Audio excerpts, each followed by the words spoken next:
हा. चला, सगळ्यांना सुप्रभात सुप्रभात सुप्रभात. अमृता मॅडम, तुम्हाला सुप्रभात.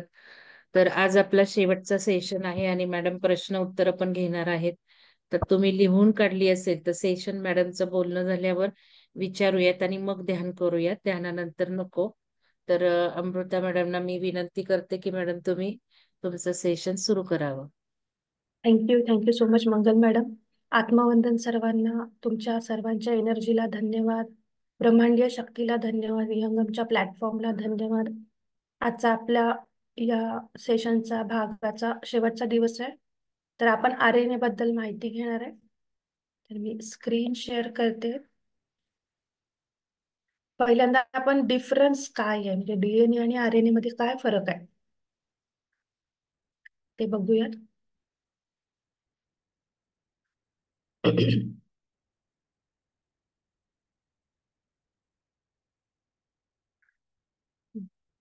तर आपण काल तर रिव्हिजन केली आहे, परत आज नाही करत मी रिव्हिजन. तर आपण डीएनए बघितला कसा होता. डबल हेलिक्सचा डीएनए होता, म्हणजे शिडी सारखा आकार जो होता, असा गोल गोल आणि शिडी सारखा दोन स्टँड्स होते आणि तो एकमेकांमध्ये असा होऊन शिडी सारखा आकार होता. पुढं आहे अजून ती स्लाइड. तर आरएनए म्हणजे काय, रायबो न्यूक्लिक ऍसिड. आणि डीएनए म्हणजे काय, डिऑक्सी रायबो न्यूक्लिक ऍसिड. तर याच्यात केमिकल स्ट्रक्चर मध्ये फरक आहे. जसं की मी सांगितलं, हे म्हणजे आपला डीएनए जो आहे तो एटीजीसी या अमायनो ऍसिड पासून बनलाय. ऍडिनाइन, थायमिन, ग्लायसिन, सायटोसिन. तर डीएनए त्या अमायनो ऍसिड पासून बनलाय. आणि आरएनए मध्ये काय फरक आहे, इथं तुम्ही बघत असाल CGAU, इथं टी कुठं नाही, थायमिन कुठं नाही. तर किंवा टायरोसिन म्हणू शकतो. तर GC आणि एटी याचं म्हणजे हे दोघं अट्रॅक्ट होतात. ए आहे तो टी ला अट्रॅक्ट होतो, जी आहे तो सी ला अट्रॅक्ट होतो डीएनए मध्ये.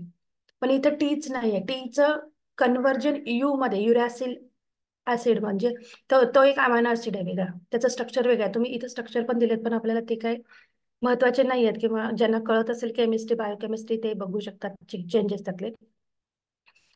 तर त्या टीचं कन्व्हर्जन आहे ते यू मध्ये झालंय, त्यामुळे इथं टी नाही आहे, यू आहे, युरॅसिल आहे थायमिनच्या ऐवजी. तर तो डिफरन्स इथं आहे. तर इथं ऍक्च्युअल एक्झॅक्ट डिफरन्स काय आहे तो कळेल तुम्हाला आरएनए वर्सेस डीएनए मधला. तर हा डीएनए डबल हेलिक्स आहे किंवा डबल स्ट्रँड आहे त्याला. ते दोन मधले तुम्ही बघत असाल. आता पहिला बघितला लाल आणि पिवळा, म्हणजे सपोज लाल हा ए असेल, ऍडिनाइन असेल, तर पिवळा आहे तो थायमिन असणार आहे. आणि ते दोघं एकमेकांना अट्रॅक्ट होतात. बरोबर, जसं चुंबकीय क्षेत्र म्हणजे आपलं लोह चुंबक आपण बघतो ना, त्याच्या ज्या दोन साईड आहेत, अपोजिट साईड असेल तर त्या अट्रॅक्ट होतात. म्हणजे ते जी साईड एका बाजूला असेल दुसरी अपोजिट बाय अपोजिट जो त्याचा हे आहे, अक्ष म्हणू शकतो, तो जेव्हा येतो तेव्हा त्याला अट्रॅक्ट होतो. तसं सेम डीएनए मध्ये, डीएनएच्या स्ट्रँड्स मध्ये एका बाजूला ए असला तर दुसऱ्या बाजूला टी असेल तर ते अट्रॅक्ट होतात आणि ते शिडी सारखं तयार होतं. आणि हे नॅचरली आहे. ह्या जे केमिकल स्ट्रक्चर त्याच्या मागे पण सायन्स खूप डीप मध्ये सायन्स आहे. ते म्हणजे आता सगळेजण सायन्स बॅकग्राऊंडचे नसतील त्यामुळे नाही करणार, आणि आपल्याला तेवढ्या ह्याच्यात जायचं नाही. आपल्याला मेन उद्देश म्हणजे याचं कनेक्शन स्पिरिच्युअलिटी, अध्यात्माला कसं कनेक्टेड आहे ते फक्त बघायचं आपल्याला. तर उजवीकडे तुम्ही बघताय डीएनए आहे, डावीकडे आहे तो आरएनए आहे. डीएनए आहे तो डबल स्टँडर्ड आहे, आरएनए तो सिंगल स्टँडर्ड आहे. त्याच्यात पुन्हा बेस पेअर्स बघा, बेस पेअर्स दिलेत, न्यूक्लिओ बेस किंवा हेलिक्स, शुगर फॉस्फेट पासून बनलेले जे हेलिक्स आहेत ते दिलेत. डिफरन्स मी सांगितला, डीएनए मध्ये ATGC हे आहेत आणि आरएनए मध्ये UAGC हे अमायनो ऍसिड्स आहेत. हा डिफरन्स आहे. स्ट्रक्चर मध्येच मेजर डिफरन्स आहे, ते तुम्हाला कळेल. आणि मी काल पण म्हटलं की आरएनए आहे तो डीएनए पासून बनतोय, किंवा डीएनएच्या पण डीप मध्ये किंवा आतमध्ये आरएनए असं म्हटलं मी. तर आयडियली स्ट्रक्चर बघितलं तर एका बाजूचं डीएनएचं अर्धी बाजू काढली आणि दुसरी बाजू ठेवली तर त्याप्रमाणे हा आरएनए दिसतोय.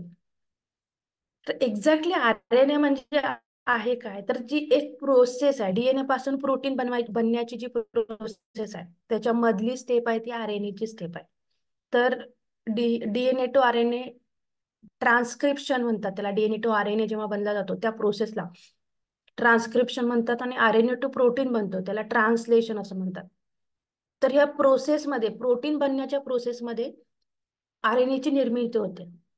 तर डिफरन्स काय आहे, जसं मी आता तुम्हाला स्ट्रक्चरमध्ये पण दाखवलं, ते शुगर फाउंड म्हणजे DNA आणि RNA differs with respect to the sugar found in their nucleotide monomer units. Deoxy versus ribose, म्हणजे DNA मध्ये आहे तो डिऑक्झी आहे आणि RNA मध्ये आहे तो फक्त रायबोज आहे.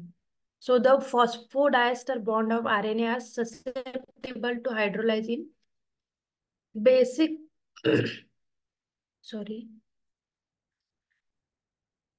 basic solution due to the presence of the 2 hydroxyl group of ribose. म्हणजे हे केमिकली त्यांनी एक्सप्लेन केले. तर in contrast the phosphodiester bonds in the DNA are much less susceptible because 2 deoxyriboz lack this group.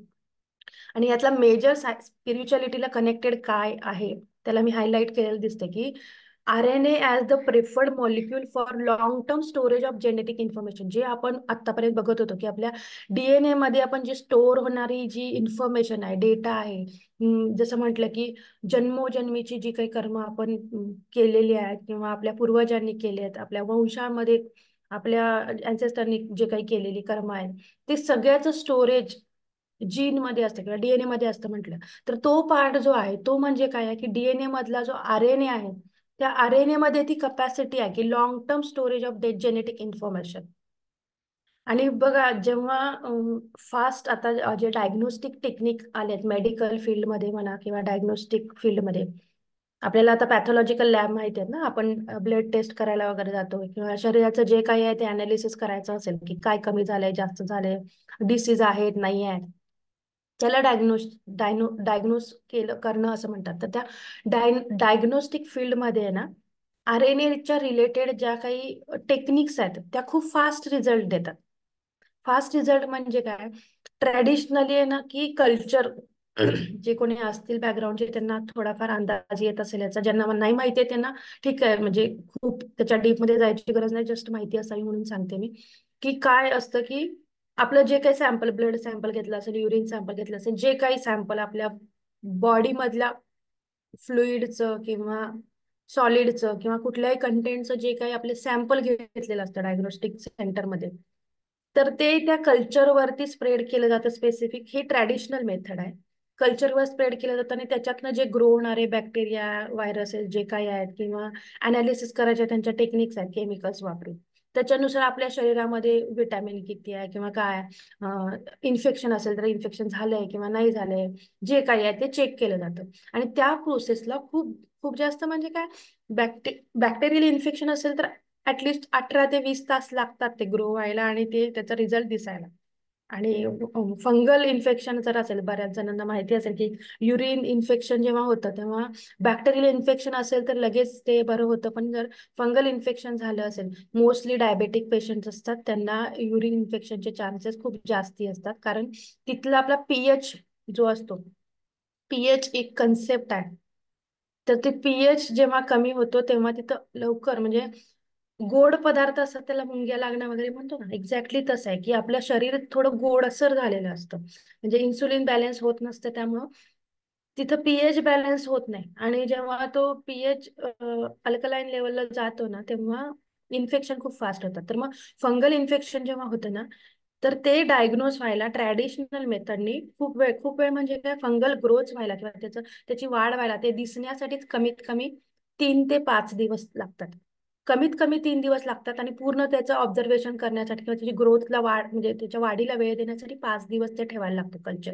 आणि मग कळतं की बाबा तुम्हाला युरिन, तोपर्यंत ते एवढं पसरतं आपल्या शरीरात कारण त्याचं डिटेक्शन व्हायला वेळ लागतो, पण त्याचं स्प्रेडिंग जे आहे आपल्या बॉडीमध्ये, कारण त्याला सर्वाईव्ह व्हायला जे काही क्लायमेट लागतं किंवा खाद्य लागतं ते सगळं सुटेबल असतं आपल्या शरीरात, तेव्हाच ते जेव्हा सुटेबल असतं तेव्हाच ते फंगल इन्फेक्शन होतं. आपल्या नॉर्मल शरीरात जे निरोगी आहेत त्यांच्या शरीरात पण फंगस असतं, नाही असं नाही, पण त्याचं प्रमाण खूप म्हणजे जेवढं आवश्यक आहे. ह्या सगळ्या गोष्टी बॅक्टेरिया, फंगस आपल्या शरीरात आहे ना, हे बॅक्टेरिया वगैरे इतके आहेत, म्हणजे गट फ्लोरा जो म्हटलं जातं ते म्हणजे बॅक्टेरियाच आहे, पूर्ण बॅक्टेरिया वेगळ्या वेगळ्या टाईपचे आहेत, ज्याच्यामुळे आपलं डायजेशन वगैरे होतं, पीएच बॅलन्स होणं म्हणतो आपण. या सगळ्या गोष्टी आहेत ना त्या छोट्या छोट्या जीवांच्या मुळे, बॅक्टेरियांच्या मुळे आपल्या शरीरामध्ये घडत असतात. तर ते फंगल इन्फेक्शन डिटेक्ट व्हायला 5 दिवस किंवा डायग्नोस्टिक लॅबवाले सांगतात की बॅक्टेरियल इन्फेक्शन असेल तर आम्ही 1 दिवसात कळवू तुम्हाला, पण फंगल इन्फेक्शन जर असेल तर कमीत कमी 8 दिवस द्या आम्हाला, 7 दिवस द्या, 5 दिवस द्या, जे काही असेल ते.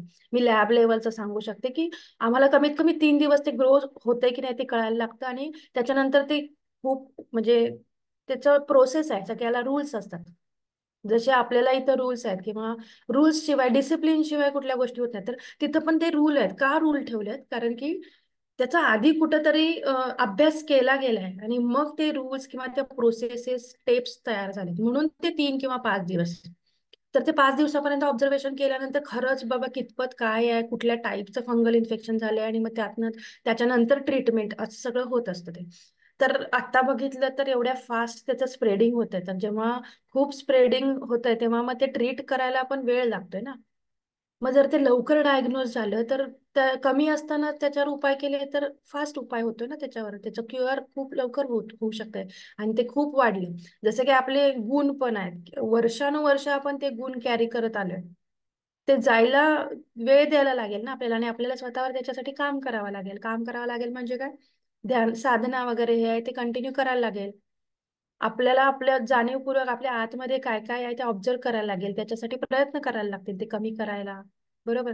तसंच जे काही डिसीज होतात, इन्फेक्शन होतात किंवा कुठलाही आजार होतो, तेव्हा तो प्रायमरी स्टेजला असेल तेव्हा त्याला ट्रीट करणं, क्युअर करणं फास्ट होऊ शकतं. पण ते जेव्हा वाढतं एका वरच्या स्टेपला जायला लागतं किंवा जास्ती स्प्रेडिंग होतं, तेव्हा तेव्हा त्याला ट्रीट जरी तुम्ही हायर डोसेजचे म्हणजे औषधं दिली किंवा काही त्याची ट्रीटमेंट हायर लेवलला जरी केली तरी त्याला तो वेळ द्यायला लागतो तेवढा, म्हणजे लगेच क्युअर किंवा ट्रीट होत नाही ते.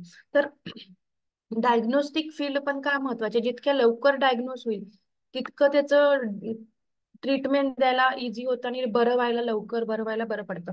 तर मग आता त्याचा इम्पॅक्ट म्हणजे आपल्या ऊर्जेवर पण डिपेंड आहे. ते आपल्या शरीरामध्ये प्रत्येक सेलमध्ये किती ऊर्जा आहे आपल्या.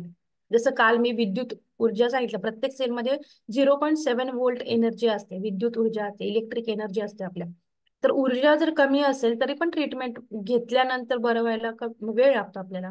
तर प्रत्येकाची बॉडी वेगळी आहे, प्रत्येक जण आपण युनिक आहे. जसं सांगितलं की थंब इम्प्रेशन म्हणजे अंगठ्याचे जे काही आपल्या स्ट्रक्चर, ते आतलं जे हे आहे, रेषा रेषा ज्या म्हणतो आपण, थंब इम्प्रेशन प्रत्येकाचं वेगळं आहे, युनिक आहे. आपण प्रत्येकाचा डीएनएचा सिक्वेन्स वेगळा आहे.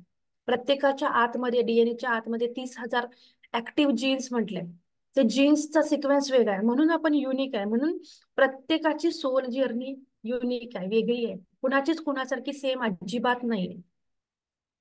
तर हा युनिकनेस त्याच्यामुळे आहे. तर हे डायग्नोस्टिक फील्डमध्ये RNA वर काम करून त्यांना, म्हणजे आपण आता कोविडमध्ये बघितलं 2 तासात रिझल्ट मिळत होते.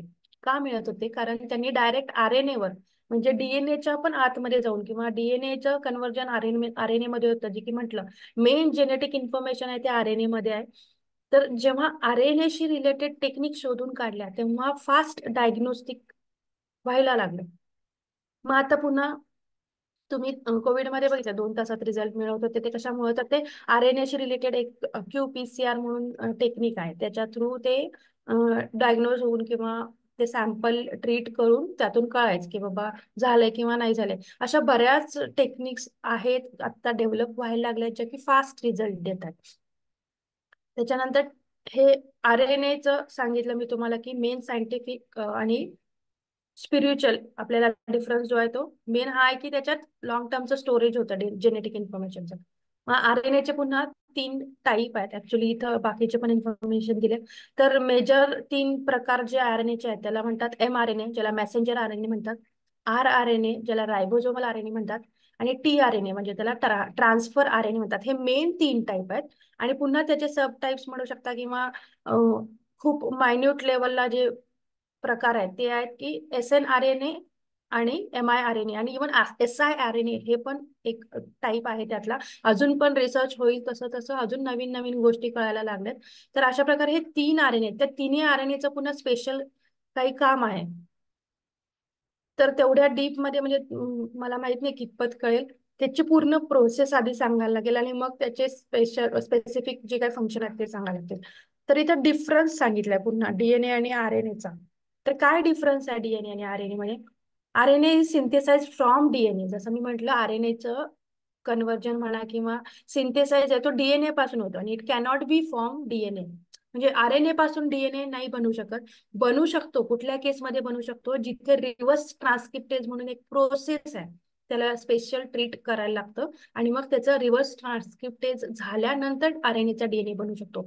पण नॅचरली DNA पासूनच RNA बनू शकतो. RNA पासून DNA, नॅचरल DNA बनू शकत नाही.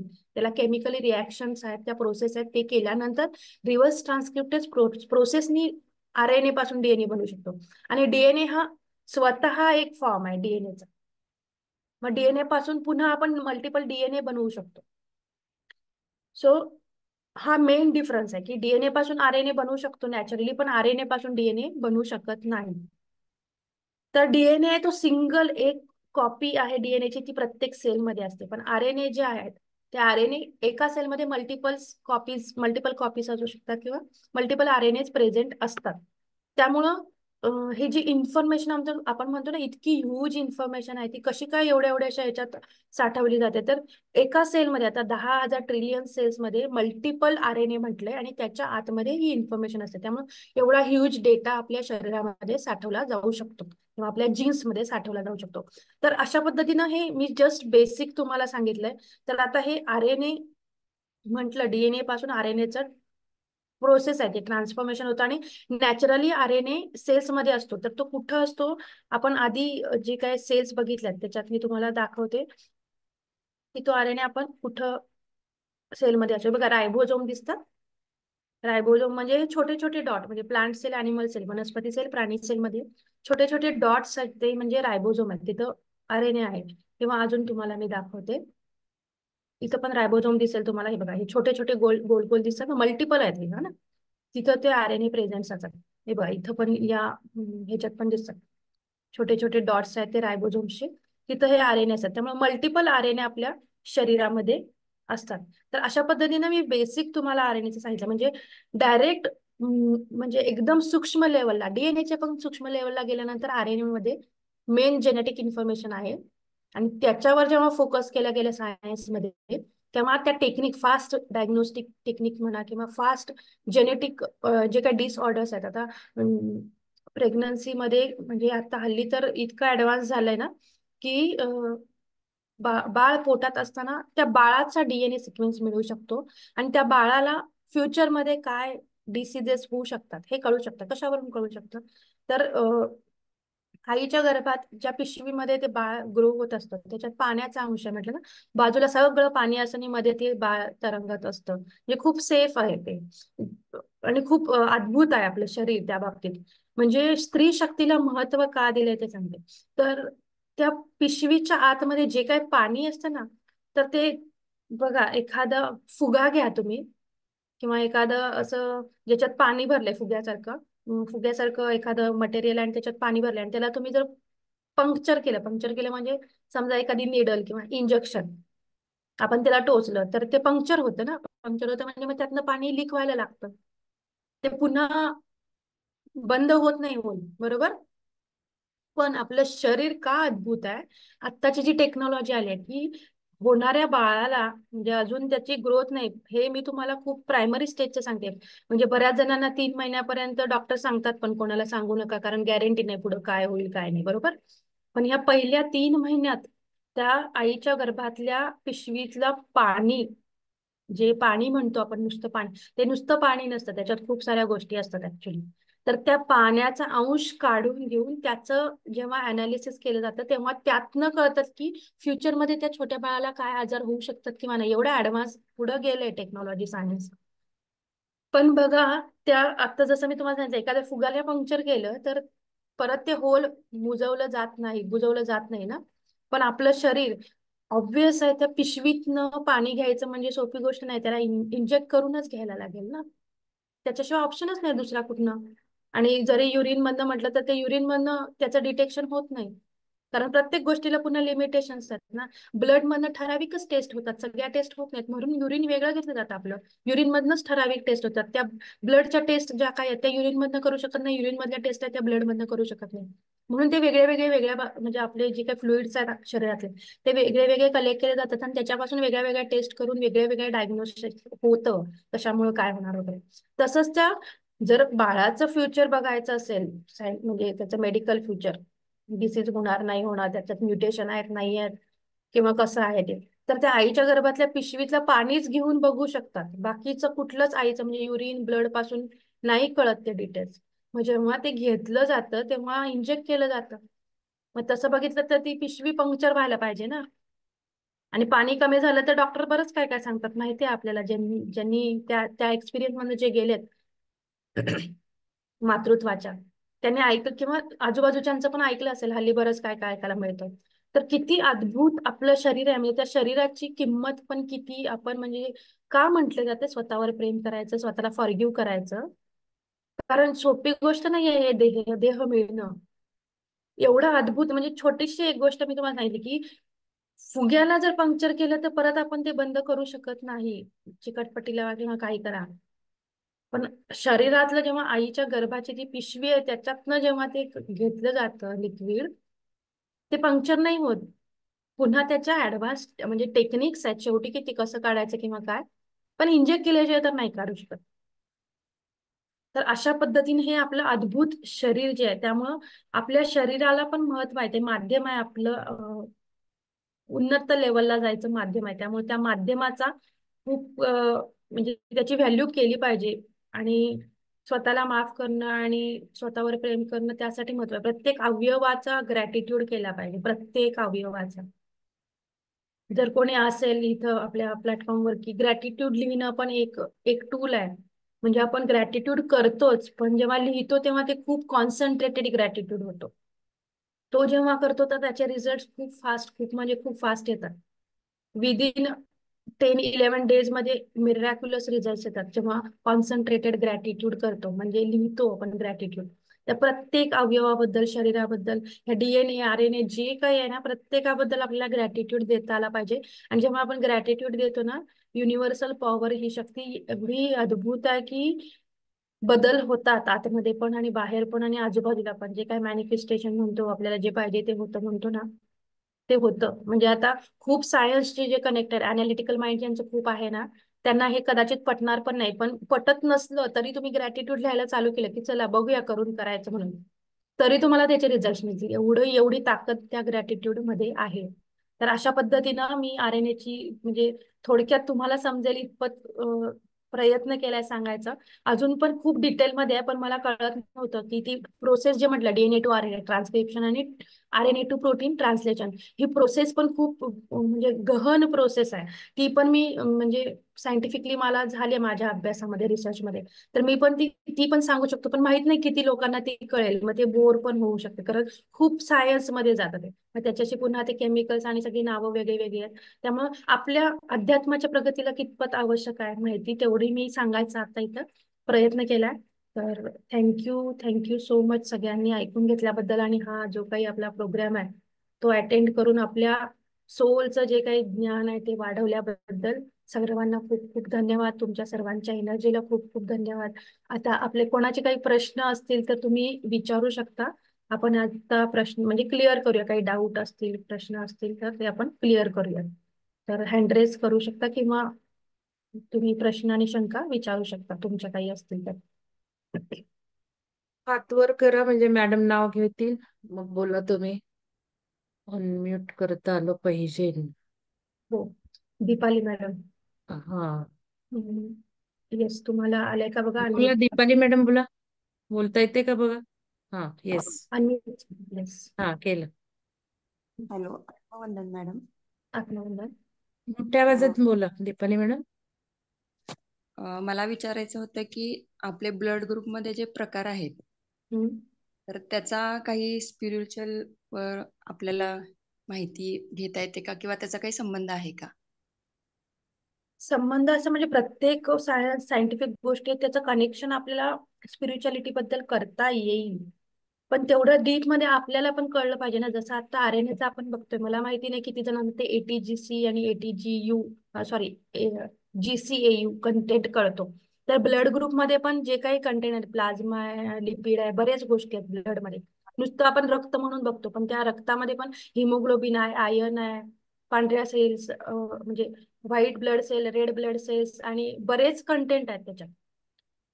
तर ते जर आपल्याला कळत असतील तर आपण त्याचं कनेक्शन लावू शकतो. म्हणजे ब्लड ग्रुपनुसार बघा, जसं म्हटलं ना, प्रत्येक जण युनिक आहे, प्रत्येकाचा ब्लड ग्रुप वेगळा आहे. मग त्याचे ग्रुप केलेत का, कसे झालेत ग्रुप, ते त्या ब्लड मधले जे कंटेंट आहेत ना त्याच्या व्हॅरिएशन मुळे ते ग्रुप केलेले आहेत, किंवा तो डिवाइड झालाय ब्लडचं जे काही आहे ते फॉर्म, की ए ग्रुप, ए म्हणजे ए प्लस, ए निगेटिव्ह.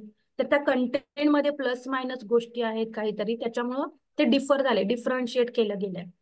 तर त्याचं कनेक्शन लावायचं म्हटलं तर लावता येईल सायंटिफिकली, सॉरी स्पिरिच्युअलिटीला. पण पुन्हा बेसिक तेच आहे की आपल्याला तेवढं डीप मध्ये कळायला पाहिजे, आपली कॉन्शियसनेस तेवढ्या लेवलला जायला पाहिजे. जर असाल इंटरेस्टेड तर ते पण आपलं आपण घेऊ शकतो. असं नाहीये की त्याचं कनेक्शन नाही लागतं, सगळ्या गोष्टी कनेक्टेड आहे. शेवटी अध्यात्मानंतर सायन्स आलंय, त्यामुळं जसं जसं आपण त्याचा रिसर्च करत जाऊ ना, त्याच्या डीप मध्ये जायला लागू, तसं तसं सगळ्या गोष्टींचं कनेक्शन अध्यात्मासोबत आहे. आपल्या संपूर्ण बॉडीचं, पिंड आणि ब्रह्मांड, या प्रत्येक जेवढ्या गोष्टी आपल्याला माहिती आहेत आणि दिसत आहेत, अजून अशा बऱ्याच गोष्टी आहेत ज्या आपल्याला माहितीच नाही आहेत शरीरातल्या पण. आता तरी सायन्स बऱ्यापैकी ऍडव्हान्स झालंय म्हणून थोड्याफार आपल्याला कळत आहेत नावं वगैरे. पण अजूनही खूप सूक्ष्म गोष्टी आहेत ज्या की अजून सायंटिफिकली शास्त्रज्ञांना पण शोधता आलेल्या नाही आहेत. खूप आहे, अजून खूप आहेत, खूप म्हणजे खूप आहेत. तर तुम्ही म्हणताय तसं ब्लड ग्रुप वेगळे वेगळे आहेत, तर ऑब्विसली त्याच्यात काहीतरी फरक आहे जो की कनेक्ट होऊ शकतो आपल्या स्पिरिच्युअलिटीला. पण त्याच्या दृष्टीने अभ्यास केला तर मिळून जाईल. म्हणजे मी बघितलं नाही अजून त्या अँगलने. पण खूप छान प्रश्न विचारलाय, मी नक्की याच्याबद्दल लिटरेचर वगैरे मिळतं का बघेन, आणि आपल्या पुढच्या सेशन मध्ये वगैरे काही मिळालं तर मी सांगायचा प्रयत्न करेन. Thank you Deepali madam. Thank you Nanda madam. Madam video बंद करा. Nanda madam, Mukta madam, Swati Thete madam, video बंद करा तुम्ही. अजून कोणाला विचारायचंय? स्मिता जाधव मॅडम बोलायचंय का? हा, हो हो. हा, आत्मवंदन Veena madam. Sakhare madam, Snehalata Tarote, video बंद करा तुम्ही. आत्महत्या. सगळ्यांनी मला चेक असं करा विचारायचं व्हिडिओ. होतं हं, की आपण माणूस हा डायरेक्ट माणूस म्हणून पृथ्वीवर आला असं हं, आपण बघतो. हं, पण सायन्सचं जेव्हा आपण शिकलो, ते पूर्वी पृथ्वी पाणी होती, मग आपण जलचर होतो, हळूहळू आपण एक प्राणी झालो, म्हणजे माकड झालो, हं, आणि हं. मग त्याची उत्क्रांती होत होत आपण माणूस झालो. आणि बरोबर, ही प्रोसेस अजूनही चालू आहे. बरोबर. तर ह्या दोन्ही गोष्टी वेगवेगळ्या वाटतात. तर मला थोडंसं कन्फ्युजन आहे याबद्दल. तर मला याच्याबद्दल थोडंसं माहिती हवी होती. आता आपल्याला आपण ऐकतोय म्हणजे प्लॅटफॉर्मवर पण मॅडम पण सांगतात की 2 डायमेन्शन मध्ये काय आहे, म्हणजे वनस्पती, पाणी, आणि 3 डायमेन्शन मध्ये माणूस आहे. जसं आपला कॉन्शियसनेस आपण स्वतःला अनालाइज करू शकतो की आज हो, 10 जून 2024 आहे. 1 जून 2024 ला आपली चेतनेची क्षमता केवढी होती, तेव्हा ज्या गोष्टी आपल्याला कळत होत्या त्याच्यापेक्षा ऍडव्हान्स गोष्टी आता आपल्याला कळत आहेत ना, समजायला बरोबर लागल्या. आहे. किंवा हो, मागच्या एका वर्षात आपल्याला जे माहित नव्हतं ते आता आपल्याला माहित व्हायला लागेल. हे इव्हॉल्युशन म्हणतात त्याला. इव्होल्युशन. हा, तर ते हे इव्हॉल्युशन जे आहे, जसं तुम्ही म्हणताय की अध्यात्मामध्ये पाणी होतं आणि मग डायरेक्ट माणसाची निर्मिती झाली, असं उल्लेख आहे. पण ऍक्च्युअल मध्ये तसं नाही, त्याला पण प्रोसेस आहे ना. आता जर मी म्हंटल तुम्हाला, आता मी सेलमध्ये पण दाखवलं, डायरेक्ट आरएनए पण आहे त्याच्यात. पण तो डायरेक्ट आरएनए नाही म्हणता येणार त्याला. त्याचं ऍक्च्युली कन्व्हर्जन झालंय, डीएनएचं ट्रान्सफर होऊन आरएनए झालाय. त्यामुळे तुम्ही म्हणजे म्हणू शकत नाही की पाण्याचा डायरेक्ट माणूस नाही होऊ शकत. नाही उत्क्रांती नाही, झाली एक त्याच्यात. पेशी होतो, पूर्वी आपण एक पेशी होतो, मग हा त्याच्यानंतर बरोबर. अनेक हा पेशी, हा, मग तेच असा काहीतरी आपण इव्हॉल्युशन. हा बरोबर, इव्होल्युशन. इव्हॉल्युशन झालंय. हा, जसं जसं आपली कॉन्शियसनेस वाढत गेल्या, चेतना क्षमता वाढत गेले, तसं तसं त्याचं इव्हॉल्युशन होऊन आपलं आकार, बाहेरचा जो आकार आहे फिजिकल स्थूल शरीर जे आहे, तो आकार चेंज होत गेलाय. पण त्याच्या आतमधला जो सोल आहे तो सेम आहे, फक्त त्याचं इव्हॉल्युशन होत गेलं, ऍडव्हान्स व्हर्जन होत गेलं त्याचं. त्यामुळं पाण्यात तेव्हा अमिबा होता, अमिबापासनं आपली उत्क्रांती झाली, हे आपण ऐकले वाचले. हा. त्यामुळं म्हणजे अजून तुम्हाला काही डाऊट वाटतो का, याच्यात कन्फ्युजन काही आहे का, कळालं का की इव्हॉल्युशन, सगळ्या गोष्टीत हा, इव्हॉल्युशन. समजलं, आलं लक्षात. मग आपलं जसं इव्होल्युशन होतं तसं इतर प्राण्यांचं सुद्धा हो होत आहे का? म्हणजे ती हो प्रोसेस होते? हो हो हो, होते. इव्हन वनस्पतींमध्ये खूप संशोधन चालू आहे म्हणजे त्यांच्यात खूप ऍडव्हान्स गोष्टी झाल्यात. फक्त तेवढ्या फोकसने संशोधन होत नव्हतं त्याच्यात. आपण आता आपल्याला वाचा आहे म्हणून बोलू शकतो आणि आपण एकमेकांना शेअर करू शकतो की माझ्याकडे एवढं नॉलेज आहे, तेवढं नॉलेज आहे. प्राण्यांमध्ये आणि प्राणी, पक्षी आणि वनस्पतीमध्ये त्यांना वाचा नाही आहे. पण ते इव्हॉल्व्ह होत आहेत. ते कशावरनं कळायला लागलंय की न काही प्लांट करता आजूबाजूला पण वनस्पती यायला लागलेत आणि एकाच वनस्पतीमध्ये वेगळ्या गोष्टी दिसायला लागल्यात. म्हणजे आता समजा एखादी वनस्पती आहे, म्हणजे मोगऱ्याचं झाड आहे समजूयात आपण. त्या मोगऱ्याच्या झाडाची पानं स्पेसिफिक असतात, म्हणजे त्याचा शेप वरनं किंवा त्याच्या आकारावरनं, त्या स्ट्रक्चरवरनं आपल्याला कळतं की त्या मोगऱ्याचं झाड आहे. फुल यायच्या आधी पण आपल्याला कळतं ते. त्याच्यात पुन्हा मेल फिमेल व्हर्जन आहेत वनस्पतीमध्ये पण. हो, हो. तर एकाच झाडाला दोन दोन गोष्टी, मग त्याला हायब्रिडायझेशन पण म्हणतात. मग ते आर्टिफिशियली केलं जातं ना ते.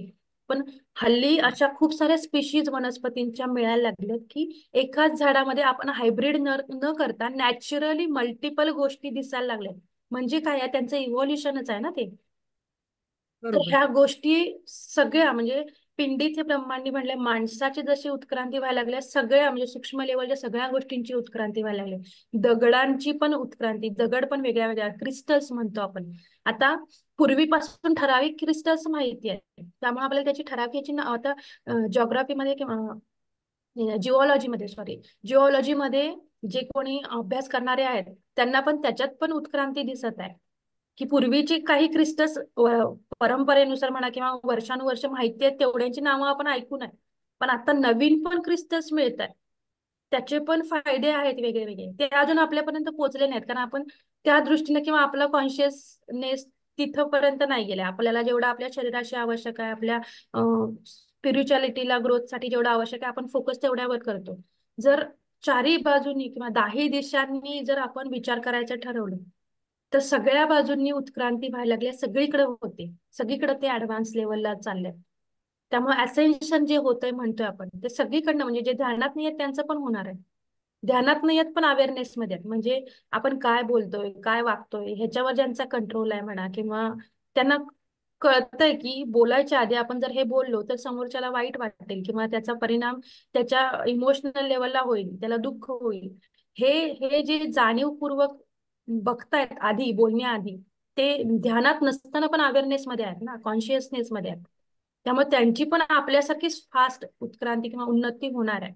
त्यामुळे ध्यानातच असलं पाहिजे असं काही नाही. त्यामुळे सगळ्यांचं असेन्शन होणार आहे, प्राणी पक्षी वनस्पती आपण सगळ्यांचं होणार आहे. फक्त प्रत्येकाची लेवल वेगळी आहे. जसं म्हटलं प्रत्येक जण युनिक आहे. माहित नाही मी 6व्या डायमेन्शनला जाईन, तुम्ही त्याच्यापेक्षा पण वरच्या 9व्या डायमेन्शनला जाल. प्रत्येकाच्या म्हणजे युनिकनेसनुसार, तुमच्या कॉन्शियसनेसनुसार, तुमच्या उन्नतीनुसार तुमचं ते डायमेन्शन असू शकतं, असणार आहे, असेन्शन होणार आहे.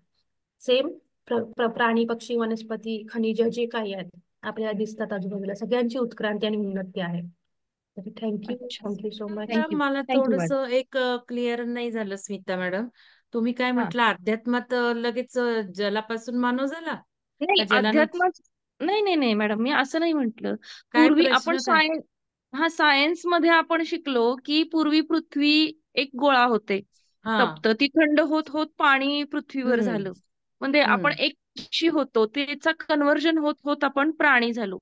आणि तो हम्म. प्रवास आता माणसाचा आपला अजूनही चालूच आहे. तिथून हम्म. अजूनही आपल्या हे चालूच आहे माणसाचं नाही, त्याबद्दल. ऍक्च्युअली सगळ्यांचंच चालू आहे आता. हा वनस्पतीचा माणूस होणं आणि पक्ष्याचा माणूस होणं हे सगळं आहेच आहे, हा कंटिन्युअस आहे. ही प्रोसेस काही आता सुरू नाही झाली. तुम्हाला माहिती वनस्पती बोलायला लागल्यात आता. लेटेस्ट संशोधन आहे, मी व्हिडिओ पण दाखवलाय एका सेशन मध्ये, की वनस्पती सुद्धा कसे रिफ्लेक्ट करतात आपले विचार, वनस्पतींना ट्रान्सफर होतात. आणि वनस्पती आता परवा मी जस्ट बघितलं, वनस्पती बोलायला लागलेल्या आहेत. तर हे इव्होल्युशन सतत आहे, ते काही आज नाहीये.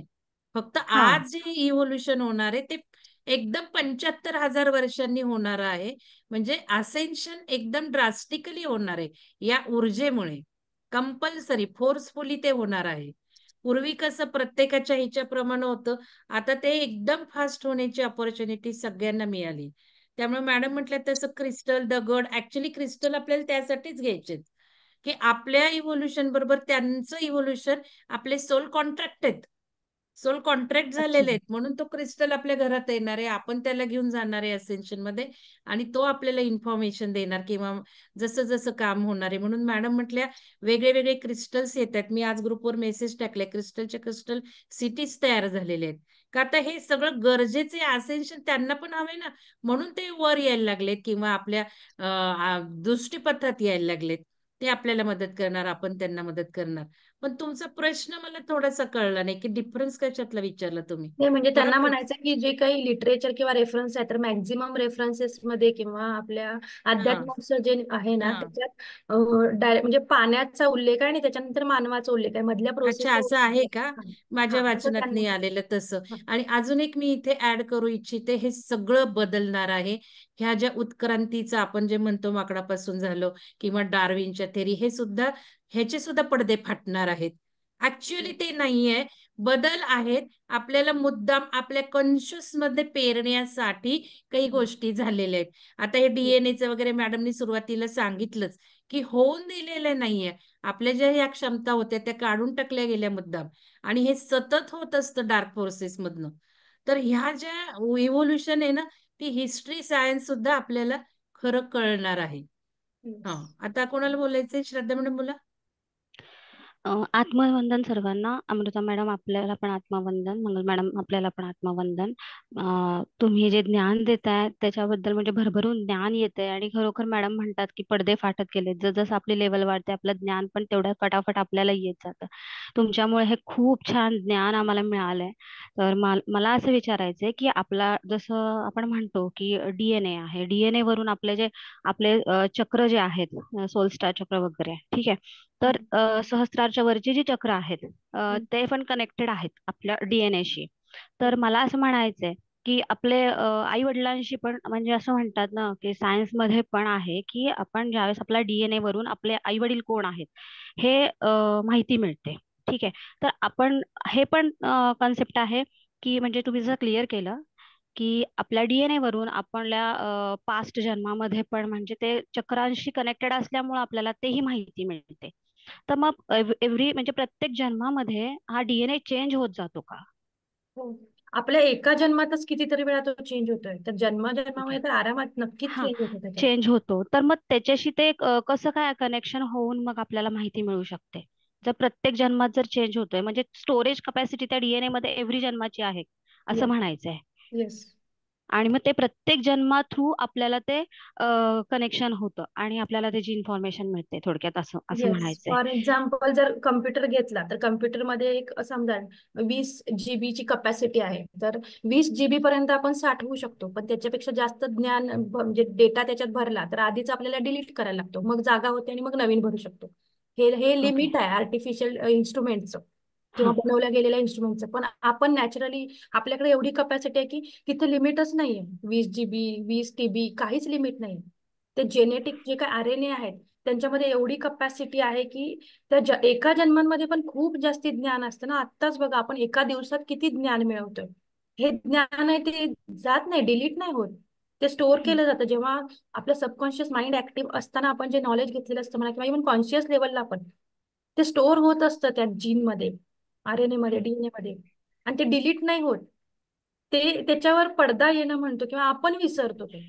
पण एका लेवलला जाऊन जेव्हा आपली ऊर्जा वाढते आणि आपण जर ठरवलं की बाबा मी हे गोष्ट शिकले आणि मला आता ते पुन्हा आठवायचं आहे तर त्यातला एखादा पार्ट आपण म्हणजे फॉर एक्झाम्पल सांगायचं झालं तर 10वीच्या पुस्तकात जे होतं समजा मला सायन्सच्या पुस्तकात काय होतं ते आठवायचं आहे तर त्याच्यातली एखादी कन्सेप्ट मी वाचायला घेतली की मला आता काहीच आठवत नाहीये तर मी पेशी म्हणजे काय ते वाचायला घेते आणि जेव्हा पेशी म्हणजे काय हे वाचायला घेतो तेव्हा ऑटोमॅटिकली त्याला कनेक्ट असलेली इन्फॉर्मेशन बाकीची सगळी सायन्सची इन्फॉर्मेशन जी आपल्या डीएनए मध्ये स्टोअर असते ती जागी व्हायला लागते, ऍक्टिव्ह व्हायला लागते.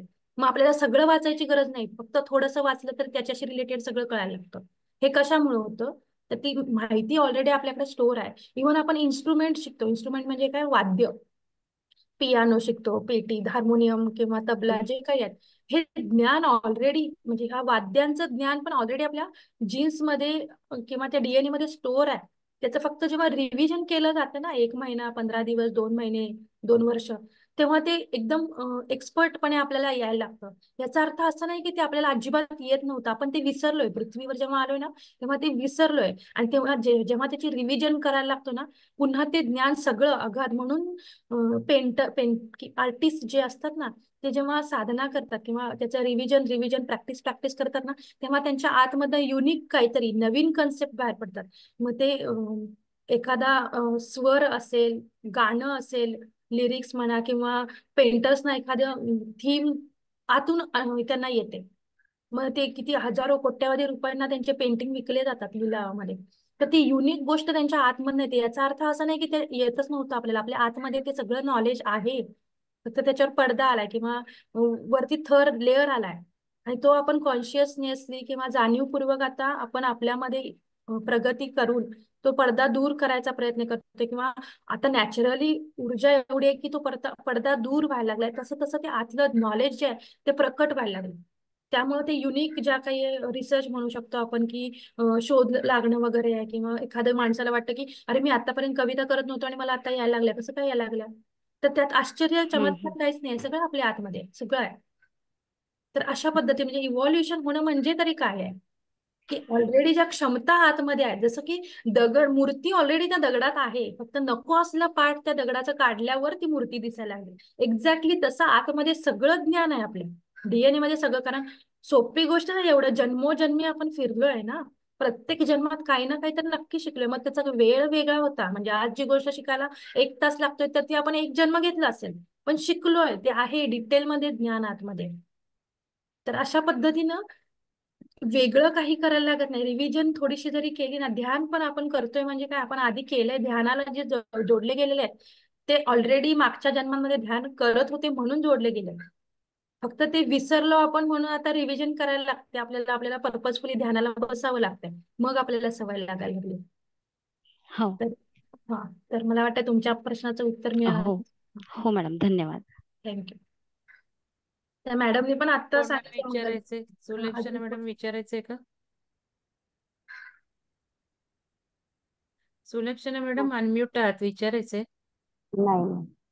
नाही, ठीक आहे.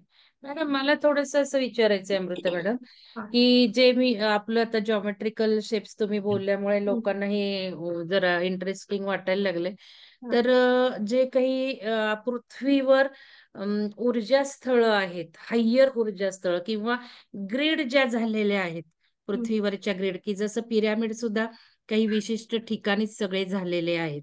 हम्म. तर या ज्या ग्रीड पृथ्वीच्या आहेत त्या आपल्या शरीरातही, कारण पिंडी ते ब्रह्मांडी, आणि बरोबर. ही सगळी ऊर्जा स्थानं पृथ्वीवर जी आहेत ती आपल्या खाली नाभीच्या खाली सगळी येतात. आपला बरोबर. जो रिजन आहे, तुम्ही काहीतरी उल्लेख केला पहिल्या का दुसऱ्या दिवशी, की नाभीच्या खालचा जो सगळ्या 3 चक्रांचा जो भाग आहे ती ही सगळी ग्रीड स्थळ हायर ऊर्जेची ब्रह्मांडात जी येते आपल्या शरीरातही आहेत. तर हम्म. त्यावर थोडस काही डिटेल सांगता येईल का?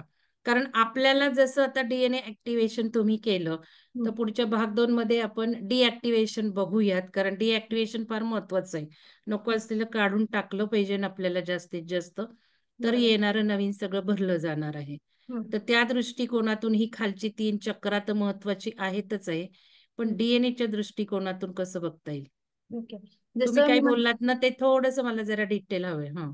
जसं म्हटलं, मर्काबाचं स्ट्रक्चर आपल्याला आता माहिती आहे, ते जॉमेट्रिक स्ट्रक्चरच आहे. जसं पिरॅमिडचं जॉमेट्रिक स्ट्रक्चर आहे तसं मर्काबाचं आहे. तर मर्काबा मी सहस्रारा जवळचं मर्काबा अँटेना सांगितलं, तसं मर्काबाचं स्ट्रक्चर जे आहे ते आपल्या प्रीमॉर्डियल सेलमध्ये, म्हणजे स्वादिष्टान चक्राच्या आतमध्ये, प्रीमॉर्डियल सेल तिथंच निर्माण होते ना, तर त्या स्वादिष्टान चक्राच्या आतमध्ये पण अशा सेल्स आहेत की त्याचं कनेक्ट केल्या त्या आपल्या चक्रांसोबत, तर तिथे ते मर्काबाचं स्ट्रक्चर तयार होतं.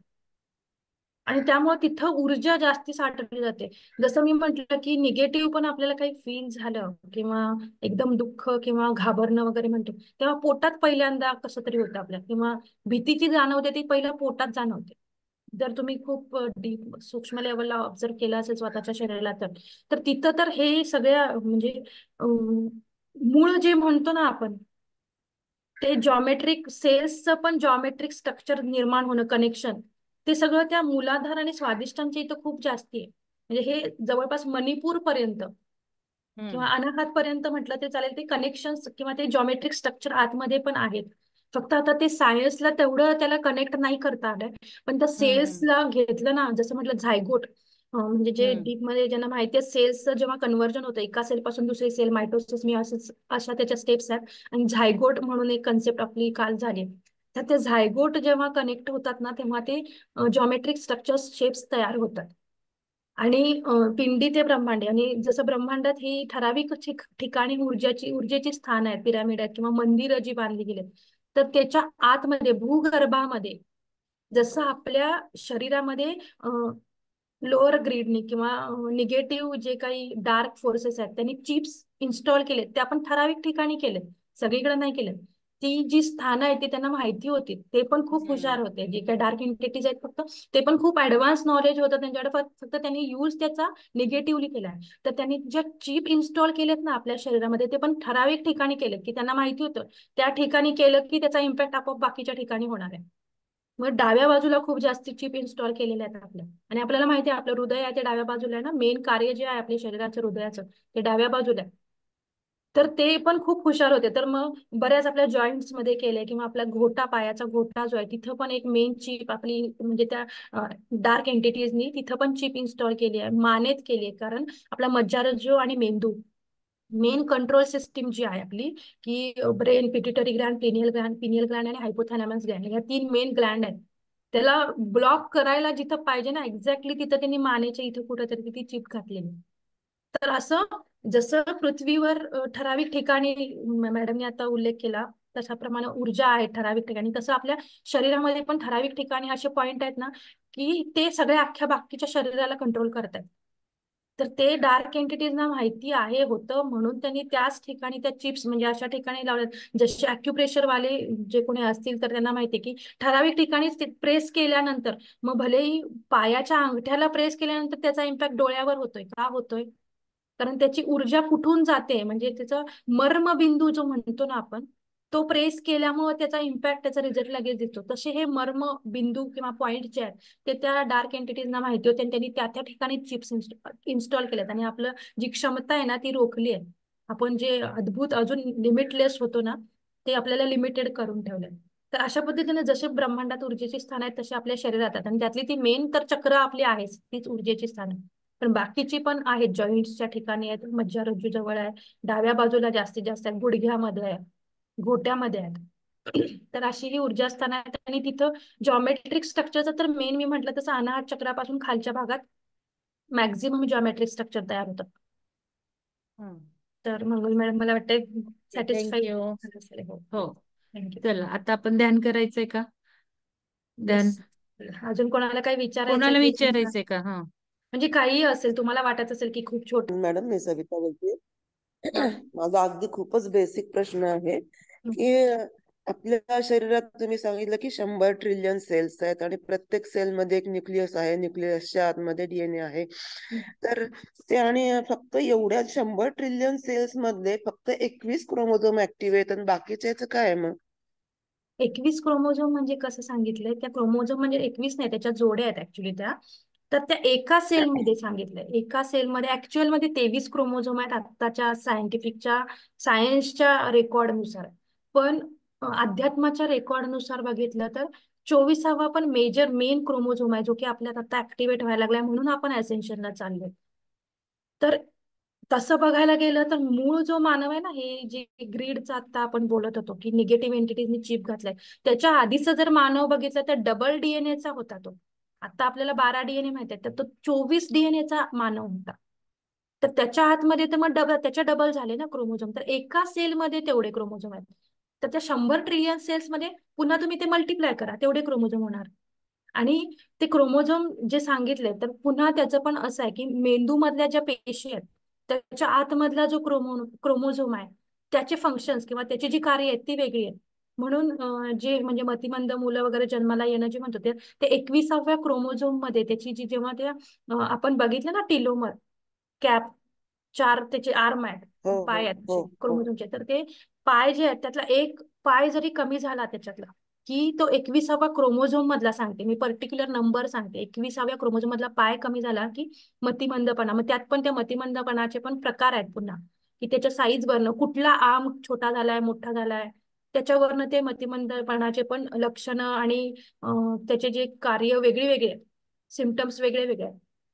तर ते 21वा क्रोमोझोम आहे तो मेजरली ब्रेनशी रिलेटेड आहे, म्हणून ते मतिमंद मुलांशी रिलेटेड. तिथं म्युटेशन म्हणजे काय, सिक्वेन्स मी तुम्हाला दाखवला, जीनचा सिक्वेन्स वगैरे असतो. म्युटेशन्स होणं म्हणजे काय होतं, एच्या ठिकाणी कुठला तरी सीच आला, ATG सिक्वेन्स मध्ये पाहिजे, ओळीनं पाहिजे, त्याच्याऐवजी AAC असाच आला, ह्याला म्युटेशन्स म्हणतात. तर त्या सिक्वेन्स मध्ये हे जेव्हा म्युटेशन्स होतात, आजार होतात, म्हणजे काय होतं तर त्या जीन सिक्वेन्स मध्ये बदल होतात. त्या ATCचा जो काही सिक्वेन्स पाहिजे असेल तर त्याचे सिक्वेन्स चेंज होतात, म्हणजे म्युटेशन होतं. आणि मेजर पूर्ण जीनचं म्युटेशन होतं ना, तेव्हा हे मेजर मतिमंदपणा म्हणा किंवा एका डोळ्याने दिसतच नाही, एक हातच नाही वगैरे, हे या गोष्टी ते मेजर म्युटेशन झाल्यावर होतं.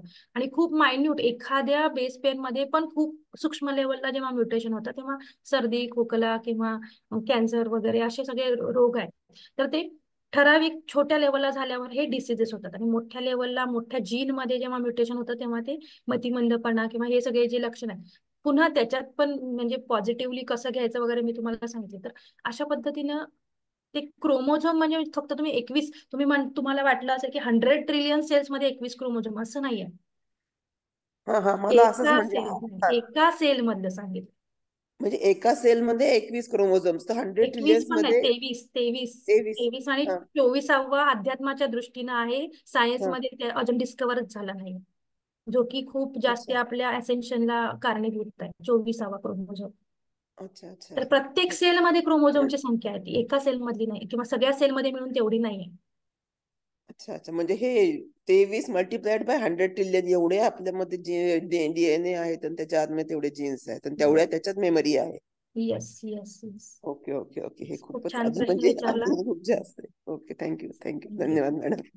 आणि मॅडम जर म्हणजे वॅक्सिन बद्दल तुम्ही म्हटला तर ते म्हणजे अजून थोडस त्याबद्दल बोलायचं तर आपल्याकडे वेळ असेल तर बेसिक सांगेन मी त्याच्याबद्दल. जरा रेकॉर्ड बंद करू का हा, चालेल?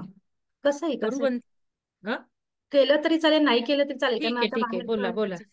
तर ते कारण बाहेर पण आता कळतायत या गोष्टी, कारण वॅक्सिनचे साईड इफेक्ट आहेत ना बघा, लहानपणापासून एवढे वॅक्सिन आणि आता तर अजून वाढलेत. आता सर्वायकल कॅन्सर साठीचं पण मुलींसाठी स्पेशल वॅक्सिन दिलं जाणार आहे. गव्हर्नमेंटनं डिक्लेअर केलंय की फ्री मध्ये देणार म्हणून. पण ते देणं आवश्यक आहे का, आणि ते दिल्यावरचे साईड इफेक्ट कोणी नाही सांगत आहे. फक्त ते घेतल्यामुळे सर्वायकल कॅन्सर एक गोष्ट कमी होऊ शकते असं म्हणून सांगतात, पण जी गोष्ट होणारच नाहीये त्याच्याबद्दल का वॅक्सिन घेतोय आपण, हा पण विचार केला पाहिजे ना. हे फक्त मी आता सर्वायकल कॅन्सरचं तुम्हाला एक्झाम्पल देते. असे आपण आधीचे पण सगळे देवी रोगाचं, प्लेगचं, बरेच बरेच काय काय वॅक्सिन घेतले, जन्मल्यापासूनचे वॅक्सिन घेतले. ते होणार, आपलं डीएनएच डेव्हलप झालाय ना, आता बदललाय पूर्ण. म्युटेशन त्याच्यात म्हणजे एवढी शक्ती आल्या, पॉवर आल्या, गरजच नाहीये त्या वॅक्सिनची. पण तरी आपण अजून आपली लहान मुलं आता जी काही जनरेशन जन्माला येत आहेत ते तर आपल्यापेक्षा पण खूप ऍडव्हान्स लेवलचे डीएनए आहेत त्यांचे. खूप क्षमता असलेले, पॉवर असलेले डीएनए आहेत, त्यांना गरजच नाही आहे वॅक्सिनची.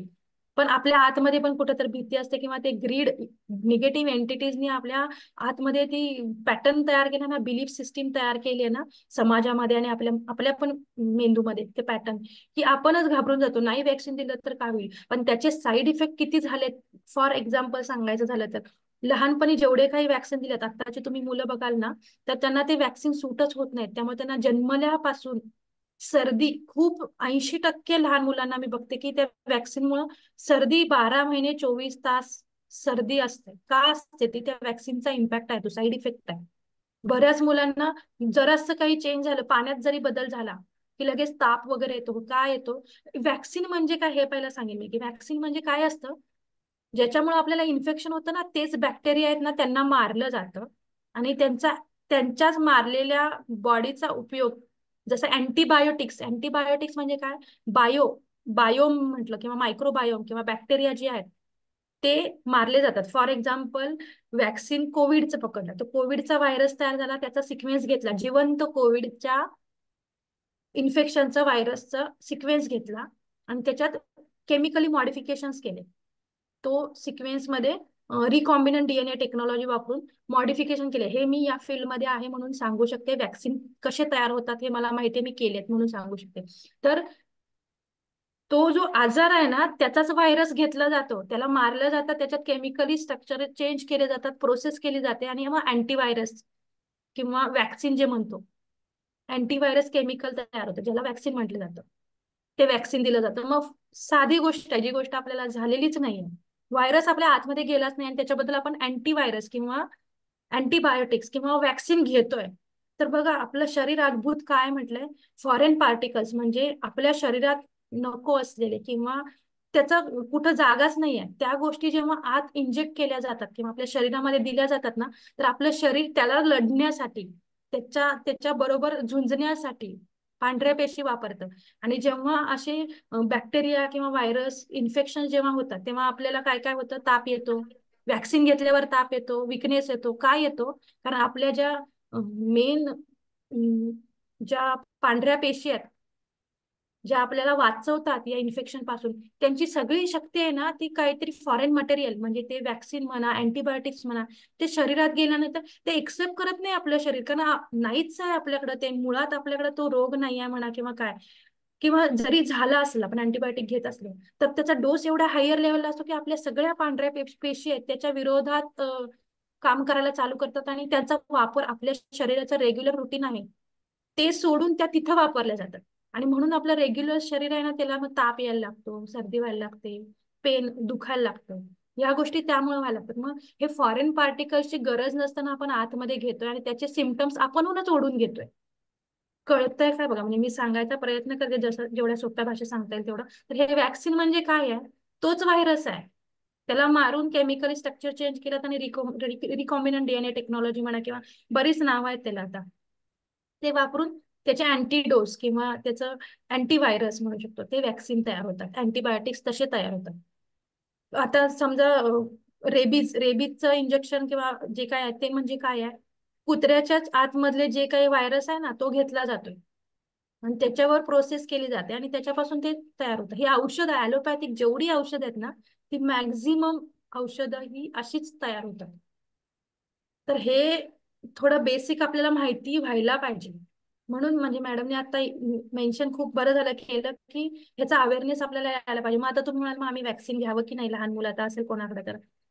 आता परत तोच भाग आहे की आपला पॅटर्न बिलीफ आता तुम्हाला वाटतं की बाबा नाही घ्यायला पाहिजे पण तुमच्या घरातले नाही तयार होणार ना, जे नाही आहेत ज्यांना माहिती नाही याची ते म्हणणार काय पण सांगू नको. मग आपल्याला शेवटी त्या भांडणात आणि ह्याच्यात पडण्यापेक्षा की ठीक आहे बाबा ज्याच्या सोलचा जसा प्लॅन आहे, हा पण प्लॅन आहे, सोलने करून आलेला प्लॅन आहे की निगेटिव्ह एंटिटीजने माझ्या आतमध्ये चिप बसवाव्यात किंवा निगेटिव्ह गोष्टी ज्या आहेत किंवा वॅक्सिन आहे ते मला लागावं, हा पण सोलचा प्लॅन आहे. बरेच जणांचं असं आहे कोविडमध्ये जसं सांगितलं त्याचं की मार्ग पण आहेत त्याच्यात. जर नको असेल ना आपल्याला, आपण इंटेन्शन ठेवलं ना आतमध्ये, आपण त्याच्यापासून दूर होतो. वॅक्सिन घ्यायलाच पाहिजे असं काही नाहीये. बऱ्याच जणांना वॅक्सिन घ्यायचं नव्हतं पण त्यांना सर्टिफिकेट मिळालं वॅक्सिन घेतलंय म्हणून.